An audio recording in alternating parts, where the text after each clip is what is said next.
wildly based off of news about what's happening with oil and what's happening with China.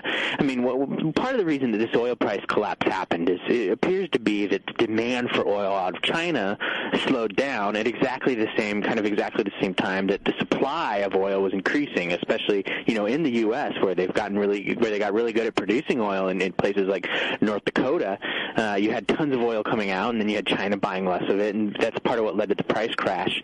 And so now the question is, is the stock market going to continue to fall because we're worried about, how U.S. companies are going to do with a weak China, or are people going to say, well, you know what, the amount of direct trade, the amount of exporting the U.S. actually does to China is quite small. It's just not clear yet. Boy, there was we're speaking with Wall Street Journal reporter Josh Zumbrin.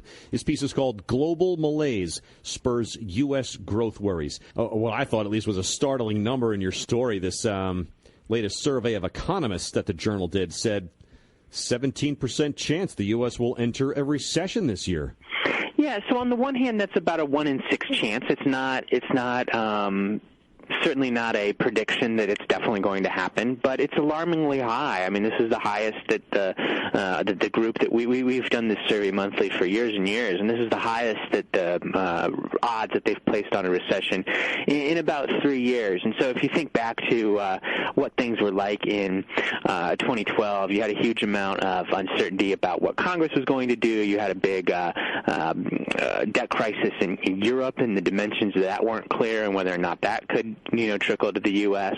So it was a pretty concerning time then too. The economy was not particularly strong, and now we're back at those kinds of levels of risk. It's certainly something that is worth paying attention to, even if most economists still think the likeliest scenario is we'll be able to survive this. Yeah, we're speaking with Wall Street Journal reporter Josh Zumbrin. His piece is called "Global Malaise Spurs U.S. Growth Worries."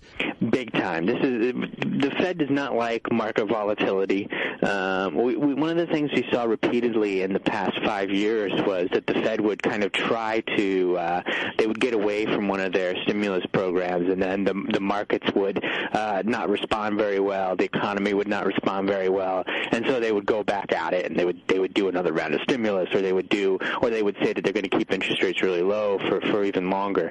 And so one of the things that could happen from this scenario, if it gets worse, is it could cause the Fed to change course. The Fed raised interest rates in December for the first time in almost a decade, and if this situation really deteriorates, the Fed might have to rethink whether or not that rate increase was appropriate. At some point they might even think about lowering rates rather than continuing to raise them. It's certainly thrown a lot of uncertainty into their outlook.